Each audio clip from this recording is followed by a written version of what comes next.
मैं इसका आंसर बता रहा हूँ। अब स्टार्ट करते हैं लेक्चर आज का। ठीक है, चलिए स्टार्ट करते हैं। मैंने बोला था कि जितनी भी घटनाएं होती हैं, क्या सभी घटनाओं के लिए या सभी जो भी नेचुरल फिनोमेनाज हो रही हैं, क्या उन सभी नेचुरल फिनोमेनाज के लिए हमें अलग अलग कॉन्सेप्ट चाहिए, सेपरेट कॉन्सेप्ट चाहिए? ऐसा नहीं है, ऐसा नहीं है। देखो, अगर मैं आपसे बोलूं, अगर मैं फोर्स की बात करता हूं, फोर्स एक कॉन्सेप्ट है ना? फोर्स एक कॉन्सेप्ट है। अब फोर्स जो है, अगर मैं दो प्लैनेट की बात करूंगा, दो प्लैनेट के बीच में ग्रेविटेशनल फोर्स लगता है, दो प्लैनेट के बीच में ग्रेविटेशनल फोर्स लगता है, तो वो फोर्स है। दो चार्ज पार्टिकल के बीच में भी जो फोर्स लगता है उसको भी हम फोर्स ही पढ़ते हैं, है ना? जैसे फोर्स ऑफ अट्रैक्शन या फोर्स ऑफ रिपल्शन। और मान लो एक ब्लॉक है, जैसे एक मिनट,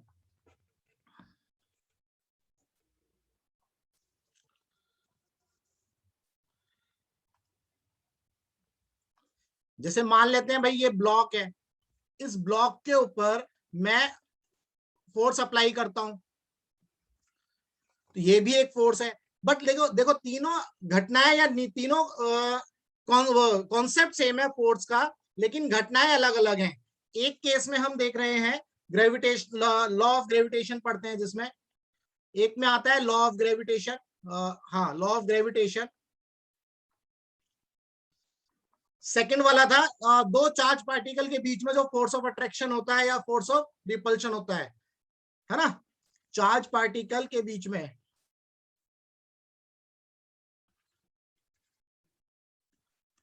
चार्ज पार्टिकल के अंदर जो होता है force of attraction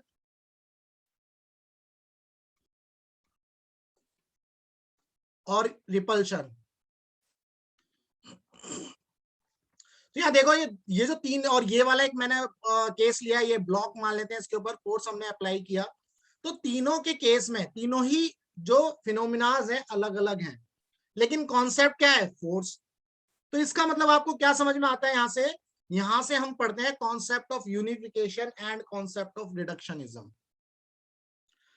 concept of unification and concept of reductionism, मैं आपको दिखाता हूं क्या है ये दोनों कॉन्सेप्ट। देखो, कौन स्लाइड क्लियर है? यहां पर दिख रहा है सभी को? ये स्लाइड दिख रही है सभी को? Y for yes, N for no. ठीक है, तो यहां देखो कॉन्सेप्ट ऑफ यूनिफिकेशन। जब मैं कॉन्सेप्ट ऑफ यूनिफिकेशन की बात करूंगा, तो मैं ये बोल सकता हूं कि घटनाएं या जो नेचुरल फिनोमेनाज है वो डिफरेंट डिफरेंट हो सकती हैं, लेकिन कॉन्सेप्ट जो है सेम हो सकता है।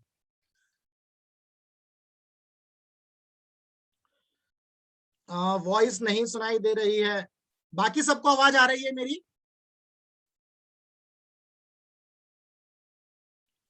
सभी को आवाज आ रही है? तो मे बी नेटवर्क का इश्यू होगा जिसको आवाज नहीं आ रही है।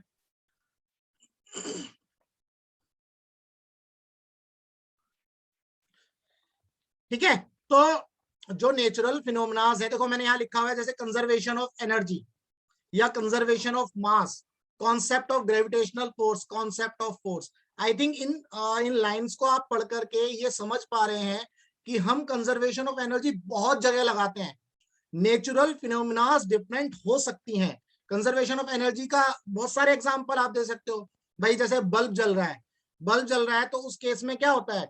इलेक्ट्रिकल एनर्जी लाइट एनर्जी में कन्वर्ट होती है और हीट एनर्जी में कन्वर्ट होती है। तो ये कंजर्वेशन ऑफ एनर्जी से हम एक्सप्लेन कर सकते हैं। सिमिलरली, अगर एक बाइक का इंजन है, बाइक के इंजन में क्या होता है? फ्यूल जो है, फ्यूल को जब जलाएंगे तो फ्यूल जलने के बाद हमें, यानी कि फ्यूल की जो केमिकल एनर्जी है वो हमें क्या देगी? वर्क एनर्जी देगी, है ना? आउटपुट, वर्क आउटपुट मिलेगा। तो वहां पर हम concept of conservation of energy को यूज कर सकते हैं। Similarly, concept of conservation of mass, conservation of mass को भी हम यूज कर सकते हैं। ठीक है, जैसे कंजर्वेशन ऑफ मास में हम कोलिजन वाले केसेस देखेंगे। अगर मैं रियल लाइफ में कुछ एग्जांपल बताऊं, जैसे सुनार है, सुनार क्या करता है भाई? सुनार जो है चांदी के ऊपर अगर सोने की परत चढ़ा रहा है, तो कंजर्वेशन ऑफ मास में क्या बोलेंगे? परत चढ़ाने से पहले, चांदी के का जो भी गहना है उसके ऊपर सोने की परत चढ़ाने से पहले दोनों का मास और परत चढ़ाने के बाद दोनों का मास क्या होगा, सेम। यही कंजर्वेशन ऑफ मास होता है। ये एक रियल लाइफ एग्जांपल दिया है मैंने आपको, ठीक है। कॉन्सेप्ट ऑफ ग्रेविटेशनल फोर्स आपको पता ही है, दो बॉडी जिनके अंदर मास है, उन दो बॉडी के बीच में जो है फोर्स, ग्रेविटेशनल फोर्स लगता है, ठीक है। अब यहां पर जरूरी नहीं है कि अर्थ और सन की ही बात करी जाए, अर्थ या मून की ही बात करी जाए। ग्रेविटेशनल फोर्स मेरे और आपके बीच में भी लग सकता है, क्योंकि हम दोनों बॉडी के बीच में मास है, मतलब सॉरी, हम दोनों बॉडी के अंदर मास है, हम दोनों में जब मास है तो दो बॉडी के बीच में ग्रेविटेशनल फोर्स लगेगा। तो देखो जो फिनोमिनास है वो डिफरेंट डिफरेंट है, लेकिन कॉन्सेप्ट क्या है, एक हो सकता है। सेम कॉन्सेप्ट से किसी भी चीज को एक्सप्लेन किया जा सकता है। क्लियर है ये concept of unification? Y for yes, N for no, बहुत सिंपल भाषा में समझाया है, बुक से नहीं समझ में आएगा आपको। क्लियर है? Y for yes, N for no, बहुत बढ़िया।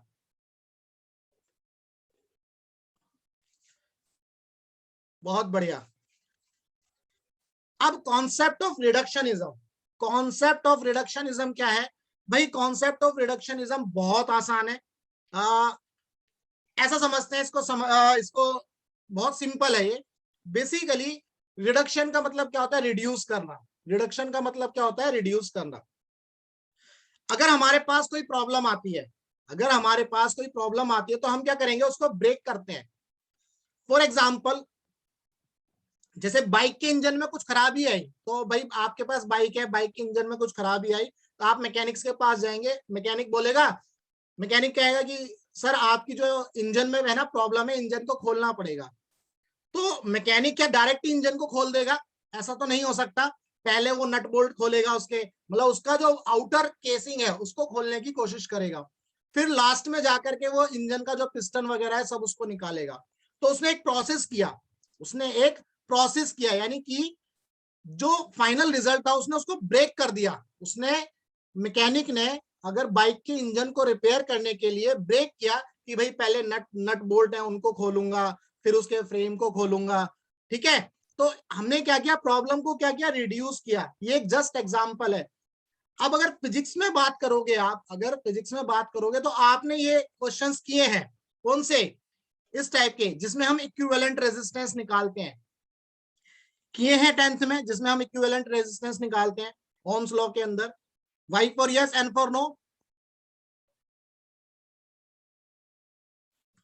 देखो क्लास पार्टिसिपेटिव होगी, ध्यान रखना, तभी तो यार मुझे मोटिवेशन मिलेगा, तभी तो मैं पढ़ाऊंगा। बहुत बढ़िया, बहुत अच्छे से समझाऊंगा हर कॉन्सेप्ट को।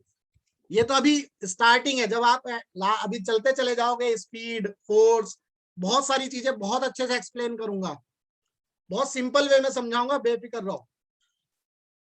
तो यहां पर कॉन्सेप्ट ऑफ रिडक्शनिज्म का मतलब क्या है? जब ये देखो आपको तीन रेजिस्टेंस दिए हैं, अब तीन रेजिस्टेंस में आपको इक्विवेलेंट रेजिस्टेंस निकालना है, तो आप क्या करते हो इक्विवेलेंट रेजिस्टेंस निकालने के लिए? भाई पहले ये तीनों रेजिस्टेंस जो है पैरेलल में है, पहले आप पैरेलल में इसको निकालोगे, है ना। पैरेलल में ना आपने क्या, अच्छा सॉरी, ये तो ये क्वेश्चन ये है, सॉरी, क्वेश्चन जो है, क्वेश्चन मिस हो गया, मैंने चैट बॉक्स ओपन किया हुआ था, क्वेश्चन ये है। तो इस क्वेश्चन में देखो, एक रेजिस्टेंस ये, एक रेजिस्टेंस ये, एक रेजिस्टेंस, यानी कि 10 ओम के तीन रेजिस्टेंस सीरीज में है। तो इस क्वेश्चन को आपने फर्स्ट स्टेप में कैसे किया? पहले आपने 10 ओम के जो तीन रेजिस्टेंस है उनको सीरीज में सॉल्व किया, फिर नीचे जो 20 ओम है, ये 20 ओम और ये वाला जो 20 ओम है, इनको सॉल्व किया सीरीज में। इसके बाद इस पूरे सिस्टम को पैरेलल में सॉल्व किया। इसी को बोलते हैं कॉन्सेप्ट ऑफ रिडक्शनिज्म, यानी कि जो बड़ी प्रॉब्लम होती है उसको जो है छोटे छोटे हिस्सों में ब्रेक करके सॉल्व कर लेना। क्लियर है? Y for yes, N for no.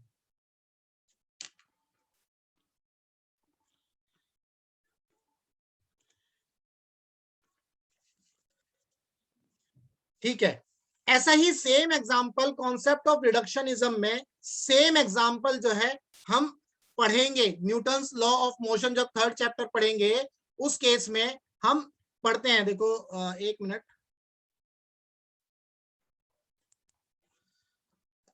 यहां देखो फ्री बॉडी डायग्राम, ये मैंने लिखा है फ्री बॉडी डायग्राम। जब हम न्यूटन्स लॉ ऑफ मोशन पढ़ेंगे वहां पर फोर्सेस को एनालाइज करेंगे किसी सिस्टम पर, जैसे पुली पर एनालाइज करेंगे, चेन पुली पर, या किसी इंक्लाइन प्लेन पर कोई ब्लॉक है उसके ऊपर फोर्सेस को एनालाइज करेंगे। तो वहां पर भी हम जो है फ्री बॉडी जो डायग्राम बनाते हैं, बेसिकली ये फ्री बॉडी डायग्राम यही है कि जो एक कॉम्प्लेक्स सिस्टम था उस कॉम्प्लेक्स सिस्टम को हम क्या करते हैं, ब्रेक कर देते हैं छोटे छोटे और सिंपल सिंपल फोर्सेस में, फिर वहां पर हम अलग अलग फोर्सेस को एनालाइज करते हैं। तो फ्री बॉडी डायग्राम भी एक अच्छा एग्जांपल है रिडक्शनिज्म का। क्लियर है? Y for yes, N for no, फटाफट फिर आगे बढ़ते हैं। बहुत बढ़िया, ऐसे ही पढ़ते रहो यार, बहुत आसान है फिजिक्स। चलो आगे बढ़ते हैं।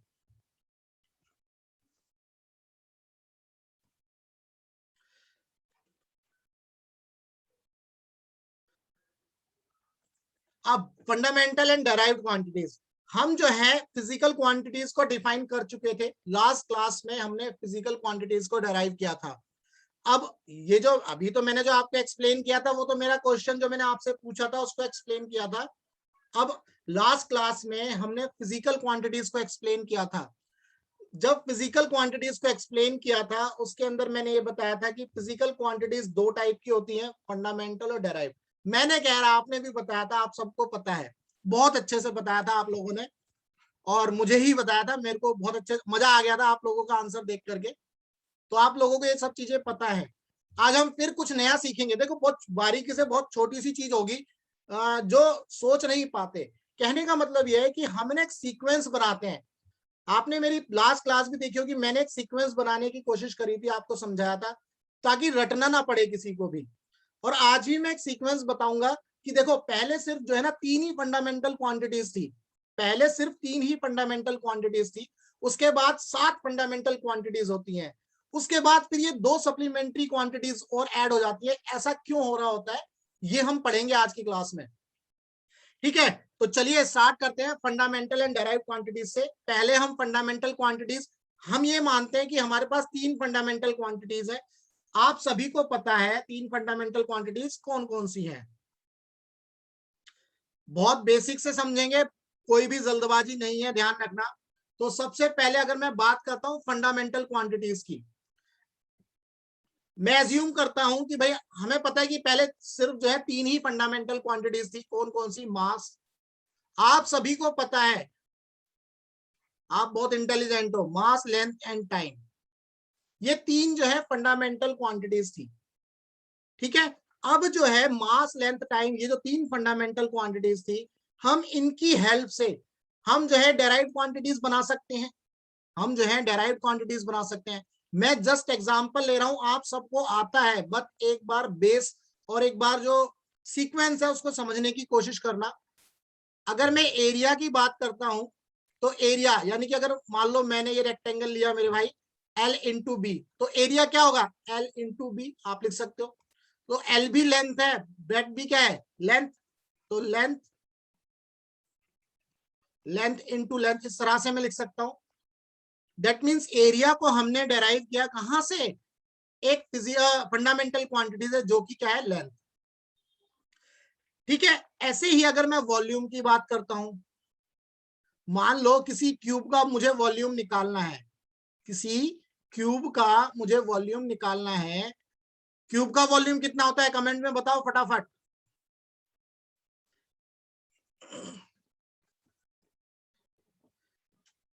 ए क्यूब, वेरी गुड, ए cube.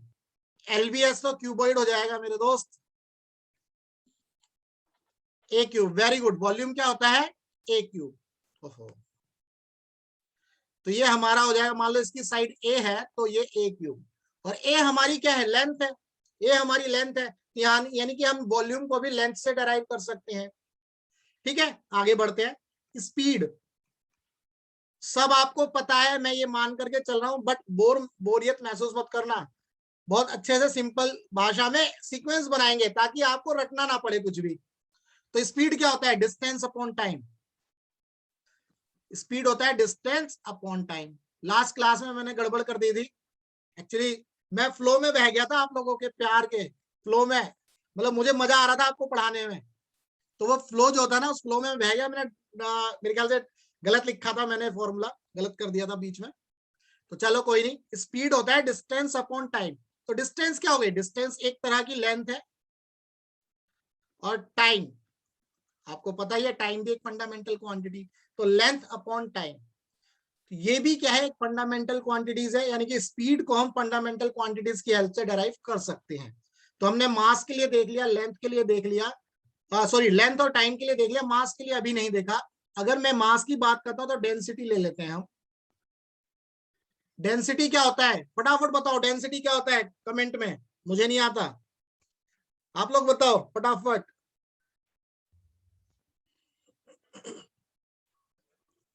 Density force upon area. मैंने डेंसिटी पूछा है, डेंसिटी फोर्स अपॉन एरिया तो प्रेशर हो जाएगा। वह वॉल्यूम अपॉन मास नहीं होता भाई, कौन है? Density is equal to mass upon volume, mass upon volume. तो डेंसिटी होता है मास अपॉन वॉल्यूम। तो मास एक फंडामेंटल क्वांटिटी है, वॉल्यूम यानी कि एल क्यूब कर सकते हैं हम इसको, तो लेंथ भी एक फंडामेंटल क्वांटिटी है। इसका मतलब जो डेराइव्ड क्वांटिटीज होती हैं, जो डेराइव्ड क्वांटिटीज होती हैं, उनको हम फंडामेंटल क्वांटिटीज की हेल्प से डेराइव कर सकते हैं। यहां तक क्लियर है? यहां तक क्लियर है? Y for yes, N for no. Clear तो है? आपको आता है ये सब? जस्ट एक तरह से रिवीजन चल रहा है आपका। बहुत बढ़िया, बहुत बढ़िया। तो देखो, जो ये डेराइव्ड क्वांटिटीज होती है ना, इनकी जनसंख्या जो है ना फिक्स नहीं है। अगर आप मुझसे बोलो कि सर जो है ना डेराइव्ड क्वांटिटीज बताओ कितनी है, तो ये जनसंख्या तो मुझे भी नहीं पता। तो ये जनसंख्या बता पाना बड़ा मुश्किल है डेराइव्ड क्वांटिटीज। कल को साइंटिस्ट ने जो है कुछ नया इन्वेंशन कर दिया तो फिर एक और डेराइव्ड क्वांटिटीज आ जाएगी। तो ये बता पाना बहुत मुश्किल है। लेकिन जो फंडामेंटल क्वांटिटीज है, अभी जब स्टार्ट करा गया था, जब फिजिक्स को जब देखा गया था, तो तीन ही फंडामेंटल क्वांटिटीज समझी गई थी, मास, लेंथ और टाइम। ठीक है, अब हम आगे बढ़ते हैं चैप्टर के। अभी तक हमने ये देखा, जो हमने क्वांटिटीज के बारे में पढ़ा, फंडामेंटल क्वांटिटीज और डेराइव्ड क्वांटिटीज। अब हम बात करेंगे यूनिट्स की। अब हम बात करेंगे यूनिट्स की। यूनिट्स क्या होता है? बहुत आसान भाषा में समझना यूनिट्स की। यूनिट की जो डेफिनेशन होती है, सभी बच्चों ने लास्ट क्लास में मुझे इसकी डेफिनेशन भी अच्छे से बताई थी। मैंने जब यूनिट की डेफिनेशन पूछी तो सभी ने बोला था मेजरमेंट ऑफ फिजिकल क्वांटिटी, यही बोला था सभी ने, Y for yes, N for no. और मैंने आज लिख भी दिया, देखो,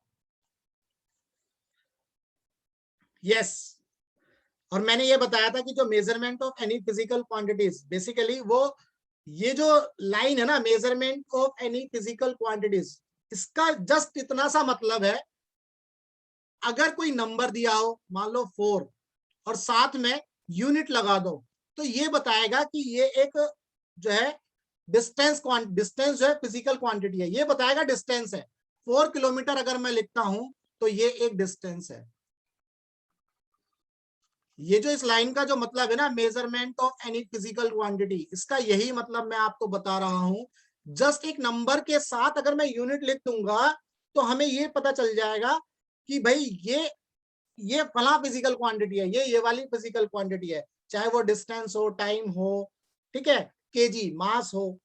क्लियर है यहां तक? तो ये है measurement of any physical quantity. अब इसकी जो 3 पॉइंट्स आगे पढ़ो, देखो बहुत सिंपल भाषा में समझेंगे। It involves comparison with a certain basic units. It involves comparison with a certain basic units. अगर मैं आपको बोलता हूं कि भाई फॉर एग्जांपल, अगर मैं स्पीड की बात करता हूं, अगर मैं स्पीड की बात करता हूं तो क्या होता है स्पीड? डायरेक्ट लिखते हैं हम लेंथ अपॉन में time, length upon time. Speed हमारी एक फिजिकल क्वांटिटी है जो कि डेराइव्ड क्वांटिटी है, और लेंथ हमारी फंडामेंटल क्वांटिटी है, टाइम हमारी फंडामेंटल क्वांटिटी है। कहने का मतलब यह है कि अगर मुझे किसी फिजिकल क्वांटिटी की यूनिट बतानी है तो मैं with the help of certain basic units, हमारी बेसिक यूनिट्स कौन सी हैं? लेंथ, टाइम हमारी क्या है? Basic unit. भाई लेंथ और टाइम हमारी बेस क्वांटिटी है, और इनकी जो यूनिट्स हो जाएगी वो बेस यूनिट हो जाएगी। जैसे लेंथ की यूनिट मीटर होगी और टाइम की यूनिट सेकंड होगी। तो कहने का मतलब ये है कि किसी भी फिजिकल क्वांटिटी की अगर मुझे यूनिट निकालनी है तो मैं क्या करूंगा? With the help of certain basic units की हेल्प से मैं उस फिजिकल क्वांटिटी की यूनिट निकाल सकता हूं। ठीक है, तो यानी कि हम कंपैरिजन करते हैं। देखो, it involves comparison with certain basic units. इसका मतलब ये है कि अगर स्पीड जो है हमारी लेंथ अपॉन टाइम है, सेम टाइम के लिए अगर लेंथ बढ़ जाए तो इसका मतलब स्पीड बढ़ जाएगी। सेम टाइम के लिए अगर मैं लेंथ बढ़ा दूं तो स्पीड बढ़ जाएगी। तो आप कंपैरिजन कर पा रहे हो, यानी कि स्पीड को बताने के लिए मैंने बेस क्वांटिटीज कौन सी ली, लेंथ और टाइम। स्पीड को बताने के लिए मैंने लेंथ और टाइम जो है बेस क्वांटिटीज ली। तो ये पहली लाइन का मतलब है। Y for yes, N for no. Y for yes, N for no, first line का मतलब। बहुत बढ़िया। आर्बिट्ररी चूजन का क्या मतलब है? आर्बिट्ररी चूजन का मतलब है भैया मनमाने ढंग से चुन लिया गया। मनमाने ढंग का मतलब यहां पर ये है कि मतलब अपनी मर्जी से चुन लिया गया। इसका ये बिल्कुल भी मतलब नहीं है कि भाई पता सता था नहीं साइंटिस्ट को और चूज कर लिया, ऐसा नहीं था। मैंने बताया था, आज मैं दिखाऊंगा इस चीज को, आपको एक स्लाइड दिखाऊंगा जिसमें मैंने 1 मीटर की जो डेफिनेशन है आपको एक्सप्लेन करी थी। जब मैंने 1 मीटर की डेफिनेशन आपको एक्सप्लेन करी थी, आज मैं दिखाऊंगा कि हम बाकी यूनिट्स को भी कैसे डिफाइन करते हैं, किसी एक्सपेरिमेंट की हेल्प से करते हैं। तो आर्बिट्रेरी चूजन का मतलब है कि जो एक्सपेरिमेंट किया गया, उस एक्सपेरिमेंट से जो साइंटिस्ट ने डिसाइड किया कि भाई ठीक है हम इसको जो है 1 मीटर बोलेंगे, तो वो आर्बिट्रेरी चूज कर लिया। आर्बिट्रेरी का मतलब ये नहीं है कि कहीं से भी उठा लिया, नहीं, with the help of some experiment, कुछ प्रूफ्स के साथ इसको उठाया गया और उसको बोला गया 1 मीटर। यहां पर ये आर्बिट्रेरी चूजन का मतलब है। Third line, internationally accepted reference standard unit, reference standard called unit. ये यूनिट की डेफिनेशन थी कंप्लीट, ये मैंने इसको ब्रेक कर दिया। इंटरनेशनली एक्सेप्टेड का मतलब ये है कि अगर डिस्टेंस की यूनिट मीटर है इंडिया के अंदर, तो पाकिस्तान में भी यही यूनिट रहने वाली है। चाइना में जाओगे तो डिस्टेंस की यूनिट मीटर ही रहेगी। ठीक है, ऐसे ही मास की यूनिट भी कहीं पर भी चले जाओ, यानी कि वर्ल्ड वाइड जो है, जो भी यूनिट्स हम डिसाइड करेंगे, जो भी यूनिट साइंटिस्ट ने डिसाइड करी है, हम नहीं, साइंटिस्ट ने डिसाइड करी है, वही यूनिट्स वर्ल्ड वाइड चलेगी। ठीक है, इसीलिए इसको बोला गया इंटरनेशनली एक्सेप्टेड यूनिट। जैसे मास केजी, तो केजी हर जगह वैलिड है। टाइम की यूनिट सेकंड, तो सेकंड हर जगह वैलिड है। ऐसा नहीं है ना कि मैं इंडिया में सेकंड पढ़ रहा हूं और पाकिस्तान में पैकेंड हो रहा है, सेकंड का पैकेंड कर दिया, उन्होंने कोई दूसरा नाम दे दिया, ऐसा कतई नहीं होगा। कोई दूसरा नाम हो ही नहीं सकता। ये वर्ल्ड वाइड जो है एक्सेप्टेड यूनिट्स हैं। मतलब अगर साइंटिस्ट ने सेकंड दे दिया ना तो टाइम के लिए, तो अब हमेशा सेकंड ही रहने वाला है। Y for yes, N for no अगर समझ में आ गया तो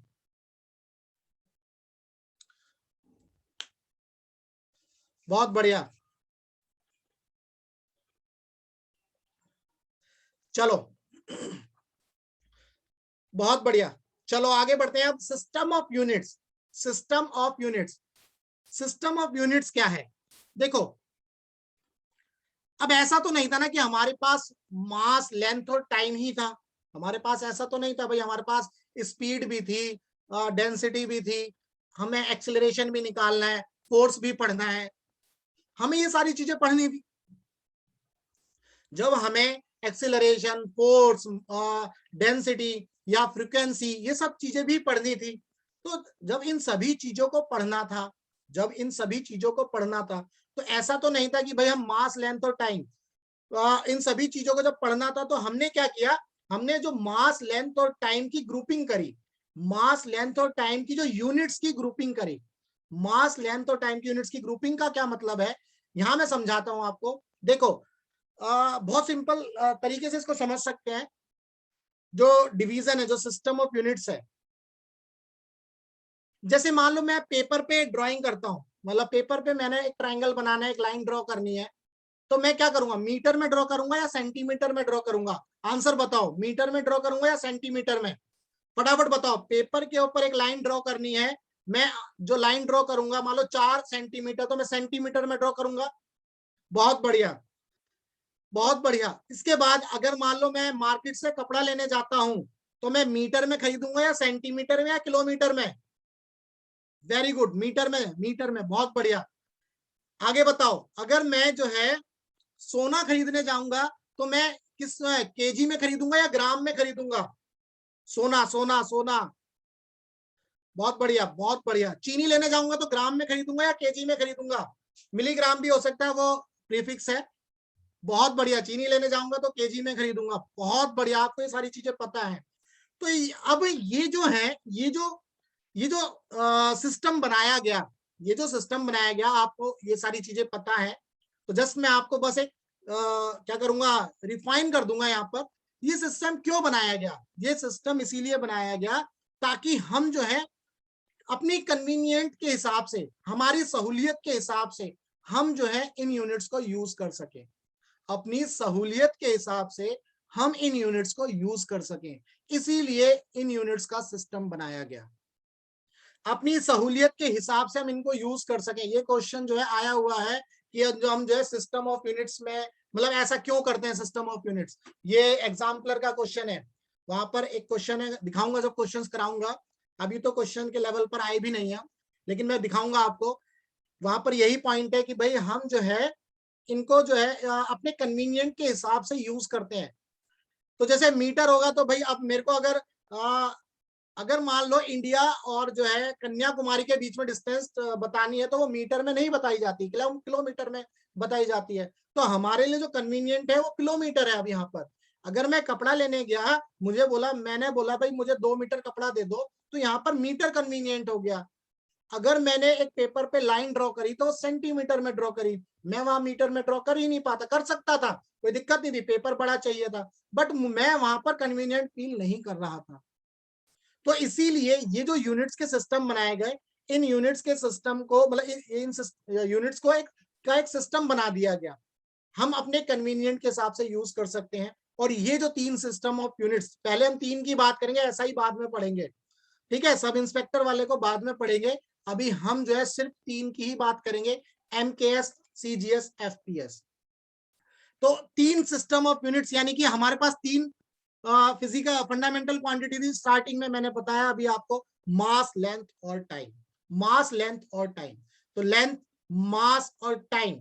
तो एमके सिस्टम में लेंथ की जो यूनिट थी मीटर, मास की केजी, टाइम की सेकंड। बहुत बढ़िया, आपको पता है। सीजीएस में सेंटीमीटर, ग्राम, सेकंड, ये भी आपको पता है। एफपीएस, फुट, पाउंड और सेकंड। फुट, पाउंड और सेकंड। फुट जो है, ये ध्यान रखना, सिंगुलर के केस में फुट आता है, यानी कि 1 फुट।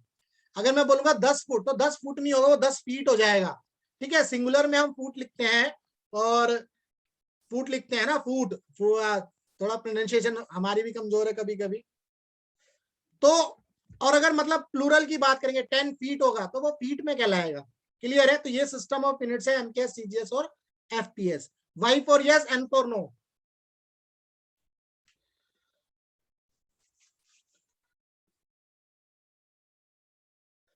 पाउंड, जब हम ऊन खरीदने जाते हैं ना, वूलन के कपड़े, वूलन का जो ऊन, आपने वूलन पता है ना आपको, वूलन, वूलन के लिए हम जो है पाउंड यूज करते हैं। वूलन के लिए हम पाउंड यूज करते हैं। क्लियर है? ऊन खरीदने जाओगे ना जब मार्केट में, सर्दियां जब पड़ती है तो हम वूलन के कपड़े खरीदते हैं, तो वहां पर हम पाउंड यूज करते हैं वूलन खरीदने के लिए। तो यहां तक क्लियर है? इसके बाद जो है ना, ये मैंने जैसा बताया, देखो ये तो था मैंने अपना रियल लाइफ एग्जांपल बता दिया। प्रैक्टिकली भी ये यूज होते हैं, मतलब ये जो कन्वर्जन्स हैं प्रैक्टिकली यूज होते हैं।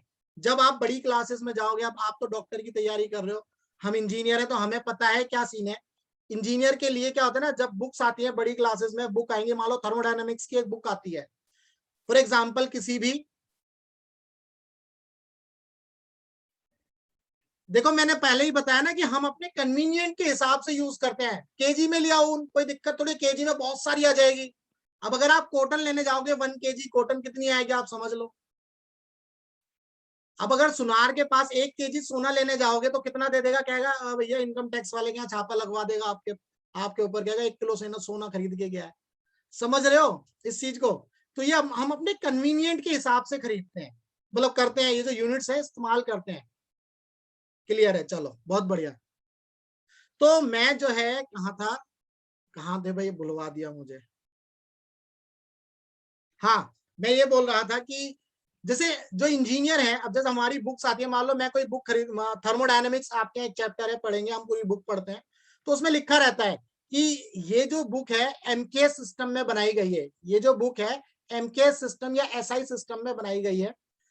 और ऐसी बहुत सारी बुक्स होती है जिसके ऊपर साफ साफ लिखा रहता है कि ये सीजीएस सिस्टम में बनी है, यानी कि उसके अंदर जो क्वेश्चंस होंगे वो सीजीएस यूनिट को यूज करके बनाए गए होंगे। एसआई यूनिट में जो बुक्स होगी यानी कि उसके अंदर एसआई यूनिट्स यूज करके क्वेश्चंस बनाए होंगे। तो ऐसा ऐसा भी होता है, और डिफरेंट डिफरेंट कंट्रीज के अंदर जो है यूनिट्स को यूज किया जाता है अपने कन्वीनियंट के हिसाब से। ये प्रैक्टिकली भी होता है, ध्यान रखना इस चीज को, ठीक है। तो यहां था, हमने पढ़ा सिस्टम ऑफ यूनिट। तो ये जो मैंने बताया एमकेएस, सीजीएस और एफपीएस, तो इसमें क्या करते हैं हम, इसमें क्या होता है, ये कन्वर्जन्स देखते हैं। देखो मैंने कन्वर्जन्स लिखे हुए हैं, ये भी आपको पता है, आप बचपन से पढ़ते हुए आ रहे हो। Length 1 metre 1 KG 1 second MKS के अंदर, सीजीएस में 100 centimetre 1000 gram 1 second. Foot, pound और सेकेंड, फुट में यानी कि 1 मीटर में कितने फुट होंगे, 3.258 फुट होंगे। और मास ए 1 केजी में कितने पाउंड होंगे, 2.205 पाउंड होंगे। और टाइम जो है 1 सेकेंड। तो ये जो कन्वर्जन से हम यूज कर लेते हैं भाई, ये कन्वर्जन जो है यूज करते हैं अपने कन्वीनियंट के हिसाब से। क्लियर है यहां तक, Y for yes, N for no. अब आगे बढ़ेंगे।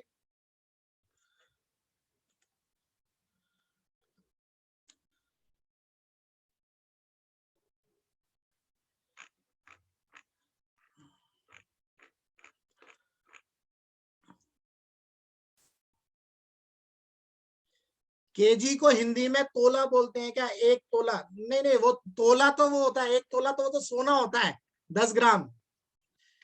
केजी तो किलोग्राम, हिंदी में किलोग्राम ही बोला जाता है। तोला मतलब 10 ग्राम। एक तोला सोना लेके आते हैं ना, चैन, एक तोले की एक तोले की चैन, एक तोले की अंगूठी है, तो वो 10 ग्राम। 1 तोला मतलब 10 ग्राम। ये सोने के अंदर, गोल्ड के अंदर यूज किया जाता है।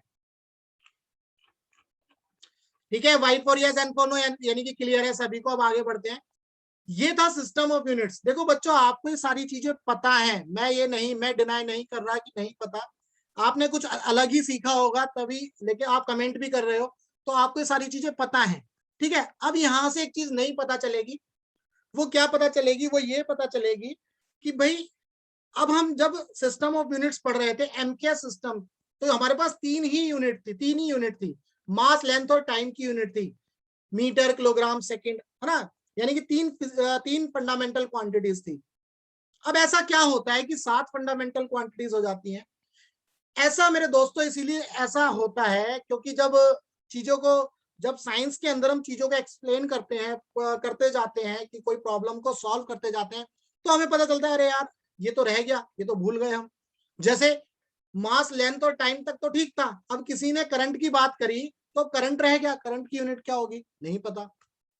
ठीक है, हीट की बात करेंगे, जहां पर हम टेम्परेचर पढ़ेंगे तो कहेंगे यार ये टेम्परेचर की यूनिट क्या है, अब हम टेम्परेचर को कैसे लेंगे। तो इसका मतलब ये था, साइंटिस्ट जो थे वो बहुत चालू थे। उन्होंने क्या किया भाई, चलो ऐसा करते हैं, अब 3 को हटा देते हैं, यानी कि एमके, सीजे, एफपीएस को हटाओ, ये कुछ नहीं है, इनको हटा देते हैं। अब इसके बाद 7, मतलब इसमें कुछ और एडिशंस करते हैं।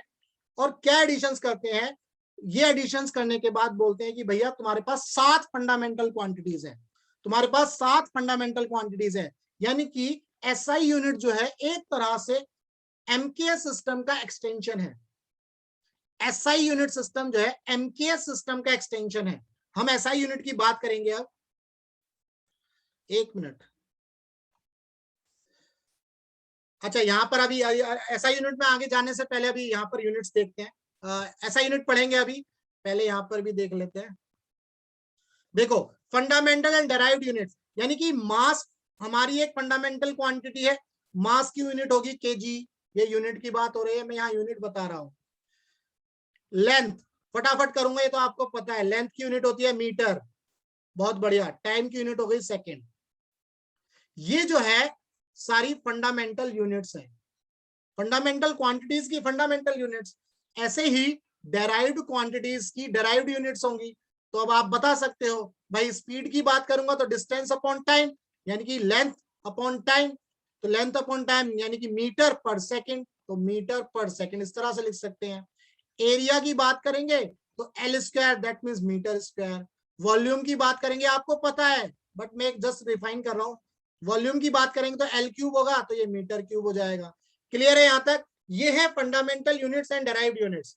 वीडियो के एंड में ना मैं आपको वीडियो टाइम भी होने वाला है, कोई बात नहीं, मैं जब ये कॉन्सेप्ट बता दूंगा तो मैं आपको 20 या 21 जो है यूनिट्स और फिजिकल क्वांटिटीज बताऊंगा जो आपके एग्जाम में आती हैं। उसके अलावा करने की जरूरत नहीं है, बताऊंगा मैं आपको जब ये अभी सारी चीजें एक्सप्लेन कर दूंगा। तो यह ध्यान रखो, ये है हमारी फंडामेंटल यूनिट्स और ये है हमारी डेराइव्ड यूनिट्स। तो ये आपको सारी चीजें पता है, जस्ट डिफाइन किया है मैंने यहाँ पर। आगे अब एसआई यूनिट्स आती है। एसआई यूनिट्स देखो मैंने लिखा है extension of MKS system. SI unit जो है एक्सटेंशन है किसका? एमकेएस का। एमकेएस सिस्टम का ये जस्ट एक एक्सटेंशन है। और कौन कौन सी एसआई यूनिट्स है? यानी कि एसआई यूनिट के अंदर जो फंडामेंटल क्वांटिटीज थी, 7 फंडामेंटल क्वांटिटीज थी। 7 फंडामेंटल क्वांटिटीज थी, मास, लेंथ, टाइम, ये सब आपको पता है, कोई दिक्कत नहीं है, जस्ट डिफाइन करा रहा हूं और रिवाइज कर रहे हो आप। Mass, length, time, current, temperature, amount of substance, luminous intensity. अच्छा एक्सटेंशन, एक मिनट मैंने चैट नहीं पढ़ी थी। रेड कलर, अच्छा चेंज, रेड कलर ठीक नहीं है क्या? इसके ऊपर तो रेड ही अच्छा लगेगा। रेड कलर दिख रहा है इसके ऊपर, ये दिख रहा है रेड कलर।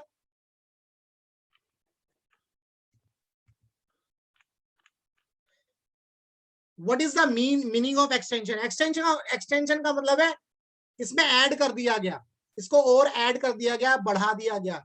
पहले 3 ही फंडामेंटल क्वांटिटीज थी, उसके अंदर 4 फंडामेंटल क्वांटिटीज और ऐड कर दी, इसका मतलब ये है एक्सटेंशन।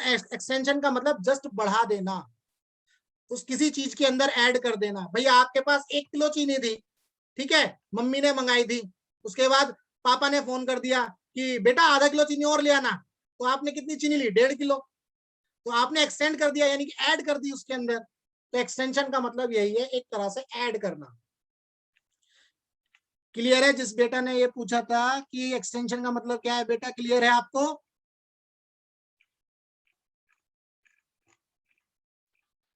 चलो आगे बढ़ते हैं। हाँ, एक्सटेंशन मींस विस्तार। हाँ हाँ बहुत बढ़िया, विस्तार, विस्तार भाषा में समझाएंगे। चलो बहुत सही, चलो आगे बढ़ते हैं अब, है ना। तो 7 फंडामेंटल क्वांटिटीज बताई गई एसआई यूनिट के अंदर। तो अब आपको ये पता चल गया, रटना नहीं है कि साथ ही एसआई। कभी कभी आपको कंफ्यूजन भी होती है कि यार हम ये सिस्टम यूनिट में कभी तो 3 पढ़ते हैं और फिर एसआई यूनिट में 7 पढ़ते हैं। अब आई थिंक आपको क्लियर हो गया है कि ऐसा क्यों है। क्लियर है ना? Y for yes, N for no. ये जो डाउट था, ये हमेशा डाउट रहता है आपके माइंड में, अब क्लियर है? Y for yes, N for no. बहुत बढ़िया। देखो जो जो टीचर होता है ना, बच्चों के, अगर मैं जैसे आपको ये समझूंगा कि भाई बच्चे कहाँ पर कंफ्यूज हो जाते हैं, ये एक टीचर को पता होता है। तो जहां अब मुझे पता था यहाँ कंफ्यूज होते हो, तो वो चीज मैंने एक्सप्लेन करी है आपको, और ये चीज आपको पता थी, बस जस्ट आपको एक तरह से मैंने याद दिलवाया है। हनुमान जी थे ना, जैसे उनको याद दिलवाया था रामायण में, तो ऐसे ही मैंने याद दिलवाया, आप लोगों को पता था पहले से। सर एक बार और समझा दीजिए, एक बार और समझाना है। ये देखो, कहने का मतलब ये है कि हमारे पास पहले 3 फंडामेंटल क्वांटिटीज थी, मास, लेंथ और टाइम। इसके बाद साइंटिस्ट जो थे उनको, उन्होंने जब जब साइंस के अंदर चीजों की खोज होती है, नई नई चीजें निकल के आती हैं, तो उस केस में क्या होता है ना भाई, जैसे आप कोई प्रॉब्लम करते हो, क्वेश्चन करते हो, बोलेगा भाई क्वेश्चन में पहले मास निकालो, फिर बोलेगा एक्सेलरेशन निकालो, फिर बोलेगा फोर्स निकालो। तो जब तक आप मास नहीं निकालोगे, ना एक्सेलरेशन निकाल पाओगे, ना फोर्स निकाल पाओगे। ऐसे ही साइंटिस्ट भी करते थे भाई, पहले उन्होंने मास, लेंथ और टाइम ली, इसके बाद उन्हें महसूस हुआ कि भाई जो टेम्परेचर वाला कॉन्सेप्ट आएगा उसमें क्या करेंगे हम, जब इलेक्ट्रिकल करंट वाला कॉन्सेप्ट आएगा तो वहां क्या करूंगा मैं, जब केमिस्ट्री में मुझे मोल का कॉन्सेप्ट यानी कि मुझे अमाउंट ऑफ सब्सटेंस पढ़ाना होगा, तो मैं वहां क्या करूंगा। तो वहां पर गोल हो गए साइंटिस्ट। तो उन्होंने क्या किया, जो 3 सिस्टम थे एमकेएस में, जो 3 यूनिट थी, उसके अंदर ऐड कर दी 4 यूनिट और 4 फिजिकल क्वांटिटीज और ऐड कर दी, अब टोटल 7 फंडामेंटल क्वांटिटीज हो गई एसआई यूनिट के अंदर। एक और मजे की बात बताता हूं आपको, एक और मजे की बात बताता हूं जो आपने कभी मेरे हिसाब से महसूस नहीं करी होगी, मैं आपको बताता हूं। एसआई यूनिट आप पढ़ते हो, एसआई यूनिट बहुत जगह पढ़ा है आपने। मोस्ट ऑफ द केसेस में एसआई यूनिट किसी भी फिजिकल क्वांटिटी की साइंटिस्ट के नाम पर होती है। पता था आपको? यस या नो? ये पता था? Y for yes, N for no?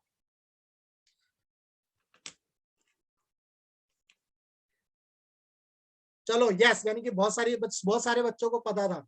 SI unit के अंदर most of the physical quantities हम जो है साइंटिस्ट के नाम पर रखते हैं। फॉर एग्जाम्पल बताओ फटाफट। पार्टिसिपेटिव मोड में रखना है, पढ़ाने के मोड में नहीं। Participative mode. एग्जाम्पल बताओ फटाफट। केल्विन बहुत बढ़िया, मोल, ओम बहुत बढ़िया, बहुत बढ़िया, जूल नहीं नहीं टेम्परेचर तो नहीं, न्यूटन बहुत बढ़िया, वेरी गुड, जूल हो गया, वॉट हो गया, वॉट, एम्पियर बहुत बढ़िया, कुलम बहुत सही, मजा आ गया यार, इंटेलिजेंट हो आप लोग, बहुत सही, मजा आ गया। तो चलो, इसका मतलब ये चीज क्लियर है आपको कि एसआई यूनिट के अंदर जो है हम लोग, मतलब हम लोग नहीं, जो एसआई यूनिट्स है बहुत सारी फिजिकल क्वांटिटीज साइंटिस्ट के नाम पर रखी जाती है। ये क्लियर है, आगे बढ़ते हैं। बहुत बढ़िया, चलें भाई आगे। आगे हाँ, अब हम इस पेज पर आ गए। ये मैंने लास्ट टाइम पर बताया था आपको, जब मैंने ये लास्ट टाइम पर एक्सप्लेन किया था आप लोगों को, तो मैंने ये बताया था कि 1 मीटर को किस तरह से डिफाइन करते हैं। मैंने ये बताया था कि जब अब हमारे पास 7 फंडामेंटल क्वांटिटीज है, ध्यान रखना कितनी, 7। इन 7 फंडामेंटल क्वांटिटीज की 7 यूनिट्स हैं। जब हम इनको डिफाइन करेंगे, जैसे 1 मीटर को डिफाइन करेंगे, 1 kg को डिफाइन करेंगे, 1 सेकेंड को डिफाइन करेंगे, तो कोई ना कोई एक्सपेरिमेंट के बेसिस पर ही इनको डिफाइन किया गया था। ठीक है, किसी ना किसी एक्सपेरिमेंट के बेसिस पर इनको डिफाइन किया गया था। और जब अब फिर मैंने आपको 1 मीटर की डेफिनेशन बताई थी कि जो लाइट सोर्स है, अगर लाइट सोर्स की जो स्पीड होती है 3 × 10⁸ होती है, अगर वो टाइम के इतने हिस्से में, यानी कि 1 सेकंड के इतने हिस्से में, 1 सेकंड का 1/3 × 10⁸, तो और छोटा हिस्सा हो गया, मतलब बहुत ही कम टाइम हो गया। कितने टाइम में लाइट सोर्स ने जितनी डिस्टेंस ट्रेवल करी वो 1 मीटर कहलाएगी। ये मैंने आपको लास्ट टाइम पर बताया था। मैं आपको दिखाता हूं, इसको रटना नहीं है, बस सिर्फ समझ लेना है। और ना ही ये, मतलब ये एग्जाम में आने वाला भी नहीं है, ये डेफिनेशंस आपके एग्जाम में नहीं आएंगी, ध्यान रखना। जस्ट एक ओवरव्यू दे रहा हूं कि बच्चे क्या करते हैं, सोचते हैं ये समझ में नहीं आया, बस समझ लो आप इसको। कोई भी रटना नहीं है यूनिट को कि 1 मीटर आपके एग्जाम में आएगी, ये आने वाली नहीं है। सिर्फ आपको याद रखना है, लेंथ की जो यूनिट होती है मीटर होती है, मास की यूनिट केजी होती है, टाइम की यूनिट सेकंड होती है, करंट की यूनिट एम्पियर होती है। ये सारी चीजें याद रखनी है। ठीक है, आप यहाँ पर देख रहे हो ये जो 7 है, ये 7 फंडामेंटल क्वांटिटीज है। इन 7 फंडामेंटल की क्वांटिटीज की ये यूनिट्स है, यहाँ पर ये सब लिखी हुई है, ये सब आप देख रहे हो। अगर मैं लेंथ की जो यूनिट है 1 मीटर, इसको देखूं तो देखो क्या लिखा हुआ है, 1 metre is the length of the path travelled by the light in vacuum in 1/this second. ये बेटा ये जो है ना 229979245 ये बेसिकली स्पीड ऑफ लाइट ही है। जब स्पीड ऑफ लाइट, मैंने इसको क्या कर दिया 2.99 करके कुछ इस तरह से 8 कर दिया, तो मैंने इसको डायरेक्ट लिख दिया 3 × 10⁸। ये बेसिकली स्पीड ऑफ लाइट ही है। तो ये बोल रहा है कि 1/इतने सेकंड के इतने हिस्से में लाइट ने जितनी डिस्टेंस ट्रेवल करी वो 1 मीटर कहलाएगी। बोलो सही बोला था ना मैंने? Y for yes, N for no, फटाफट। ल्यूमिनस इंटेंसिटी बेटा लाइट के केस में, जब सोलर वाले कॉन्सेप्ट पढ़ते हैं ना, जो सोलर पावर प्लांट पे हैं, वहां यूज करते हैं ल्यूमिनस इंटेंसिटी को।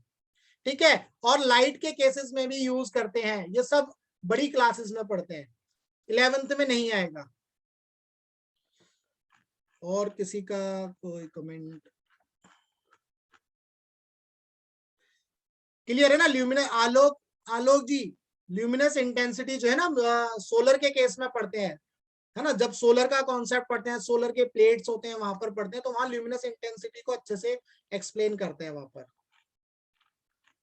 ठीक है, तो देखो जैसे मैंने आपको बताया लेंथ की यूनिट 1 मीटर है ना, 1 मीटर को यहाँ पर डिफाइन किया हुआ है, ऐसे ही केजी को डिफाइन किया हुआ है। किसको डिफाइन किया हुआ है? केजी को, सेकंड को, एम्पियर को, केल्विन को। ये जो डेफिनेशन है याद नहीं करनी है, जस्ट समझ लेना था जो मैंने आपको समझाया। यहाँ पर यही मेन पॉइंट था कि ये किसी ना किसी एक्सपेरिमेंट या की बेसिस पर ही बताए गए हैं, ये किसी एक्सपेरिमेंट के बेसिस पर ही इनको एक्सप्लेन किया गया है, और जो यूनिवर्सली एक्सेप्टेड है, जो यूनिवर्सली एक्सेप्टेड है। अगर मैं रियल लाइफ में एक एग्जांपल दूं, जैसे यूनिट को डिफाइन करते हैं, अगर हम रियल लाइफ में एक एग्जांपल लें यूनिट को डिफाइन करने के लिए, तो आपको पता है अभी कोविड आया था हमारे देश में, अभी कोविड अभी भी चल रहा है।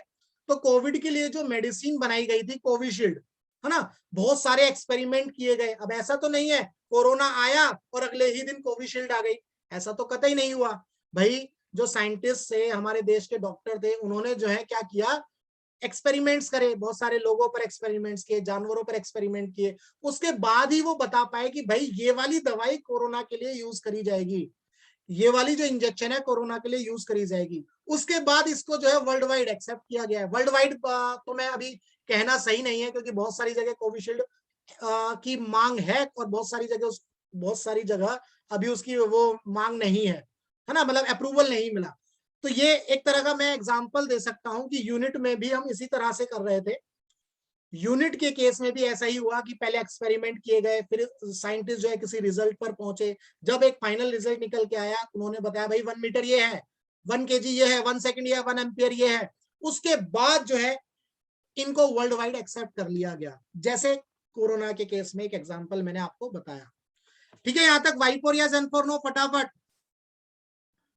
Y for yes, N for no, बहुत बढ़िया। चलो आगे बढ़ते हैं, थोड़ा सा फटाफट इसको खींचते हैं, अभी 7 मिनट है हमारे पास।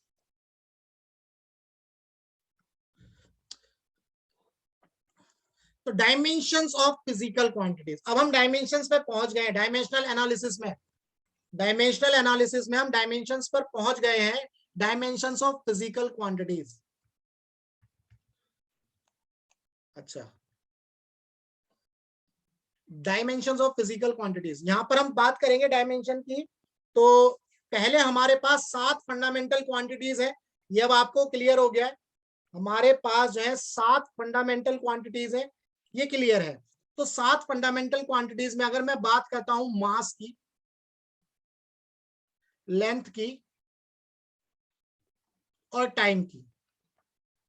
मास का जो डायमेंशन हम लिखते हैं, जो जब भी हम किसी भी फिजिकल क्वांटिटी का क्या लिखते हैं, डायमेंशन लिखते हैं, तो हम स्क्वायर ब्रैकेट के अंदर लिखते हैं, ये ध्यान रखना।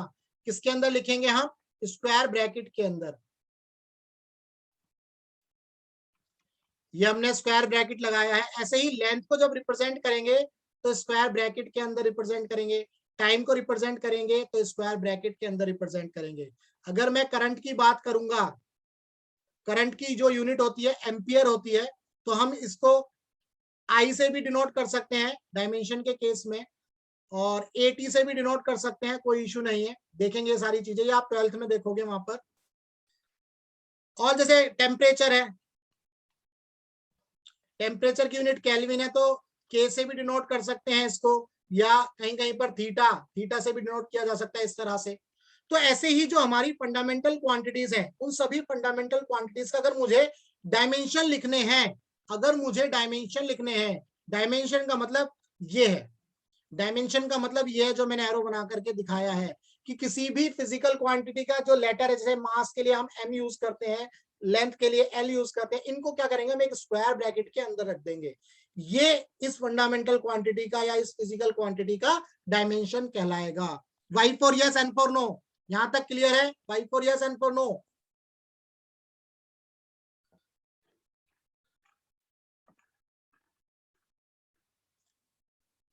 Plane angle and solid angle, बेटा plane angle and solid angle भी बताऊंगा, ध्यान रखो, अभी बताऊंगा। वो मैं क्यों अभी यहाँ एक्सप्लेन नहीं कर रहा हूँ, आप जानोगे, आपको पता चलेगा कि मैंने क्यों एक्सप्लेन नहीं किया। मैंने जानबूझकर नहीं किया, आप बुक्स में उसको पहले ही पढ़ लेते हो, लेकिन जब मैं आपको बताऊंगा तो आपको ये पता चलेगा कि मैंने plane angle and solid angle बाद में ही क्यों बताया। आप थोड़ा सा वेट करो, मैंने छोड़ा नहीं है, बताऊंगा प्लेन एंगल और सॉलिड एंगल भी। ठीक है, अभी हम डायमेंशंस पर हैं। डायमेंशंस आपको पता चल गया कि हम इस तरह से लिखते हैं।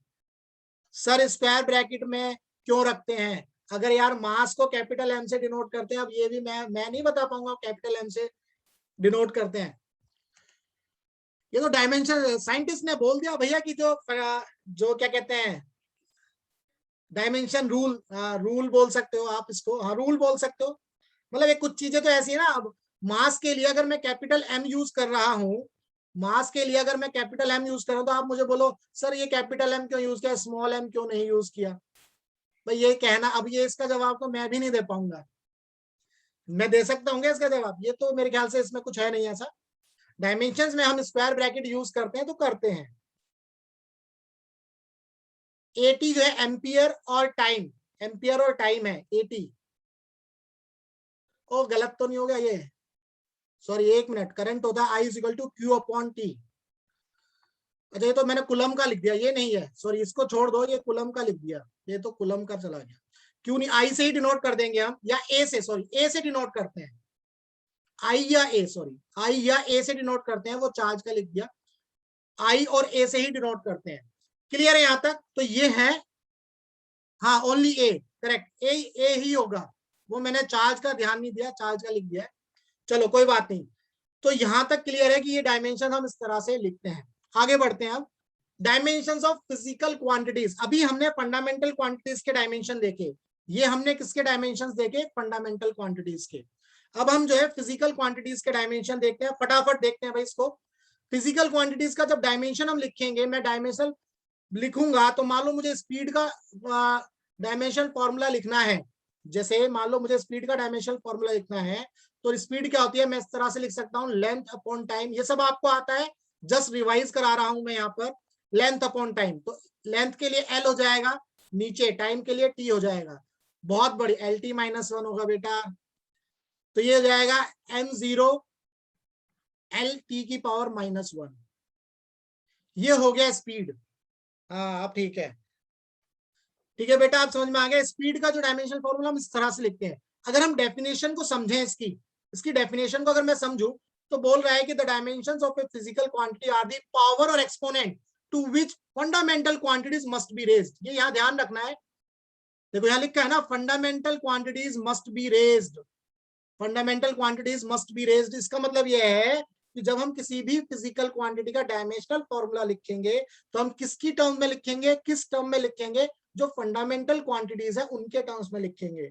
और फंडामेंटल क्वांटिटीज के ऊपर पावर लगाएंगे, ऊपर जो है पावर लगाएंगे, और उस टर्म में हम जो है किसी भी फिजिकल क्वांटिटीज का फंडामेंटल क्या बोलते हैं, डायमेंशनल लिखते हैं, डायमेंशनल फॉर्मूला लिखते हैं। यहां तक क्लियर है? Y for yes, N for no.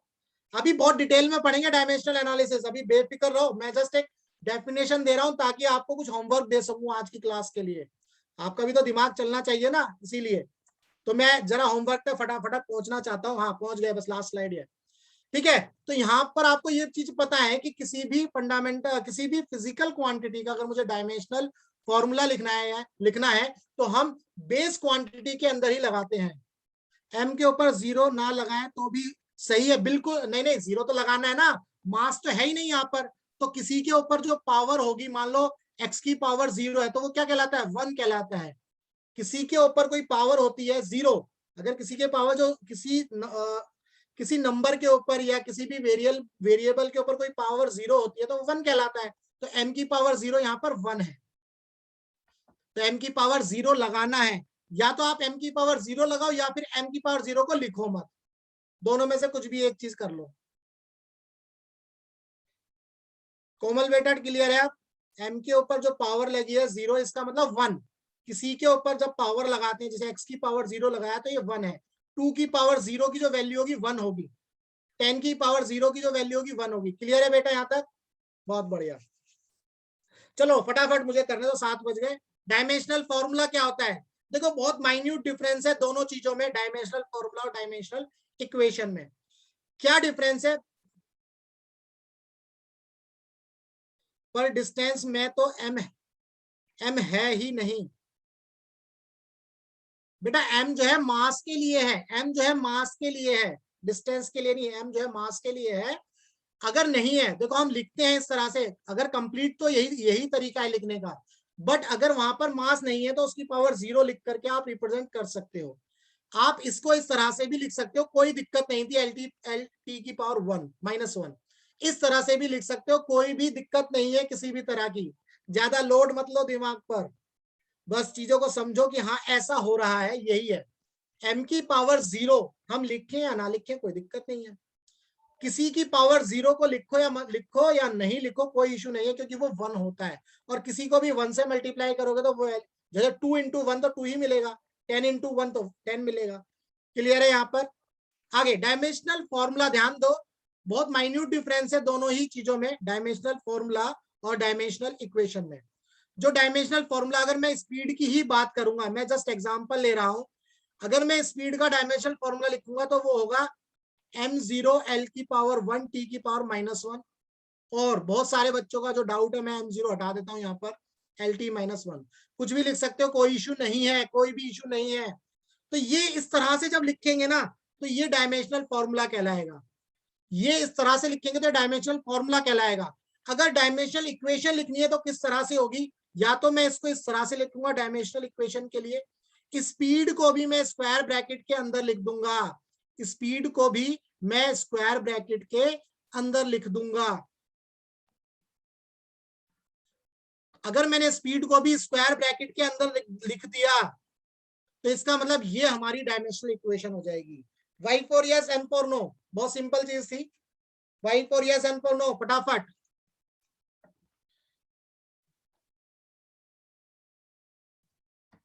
बहुत बढ़िया। तो बस ये मतलब डायमेंशन आपको आते हैं, मैंने रिवाइज करवाया है डायमेंशनल फॉर्मूला किस तरह से लिखना है। डायमेंशनल फॉर्मूला लिखते हैं तो हम इस तरह से लिखते हैं, किसी भी, अगर मान लो एरिया का लिखता मैं डायमेंशनल फॉर्मूला तो area is equal to L square लिख देता। लेकिन अगर मैं इक्वेशन लिखता हूं इसके लिए तो एरिया को मैं स्क्वायर ब्रैकेट के अंदर रखूंगा और एल स्क्वायर लिख दूंगा इधर। आप स्पीड को पूरा स्पीड भी लिख सकते हो, या स्पीड के लिए v यूज करो और उसको स्क्वायर ब्रैकेट के अंदर लिख दो, कोई भी दिक्कत नहीं है किसी भी तरह की। ठीक है, तो हम v को भी स्क्वायर ब्रैकेट के अंदर लिख सकते थे। तो हम इक्वेशन इस तरह से लिखते हैं।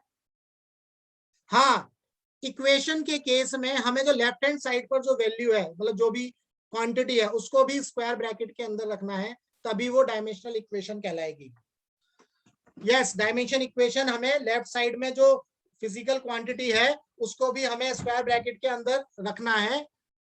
डायमेंशन इक्वेशन वही समझा रहा हूं, डायमेंशन इक्वेशन जब भी हम लिखेंगे तो जो फिजिकल क्वांटिटी है हम उसको भी स्क्वायर ब्रैकेट के अंदर रखेंगे, उसको भी हम स्क्वायर ब्रैकेट के अंदर रखेंगे। ये देखो मैंने यहाँ पर एरिया स्क्वायर ब्रैकेट के अंदर रखा है, यहाँ पर स्पीड मैंने स्क्वायर ब्रैकेट के अंदर रखा है।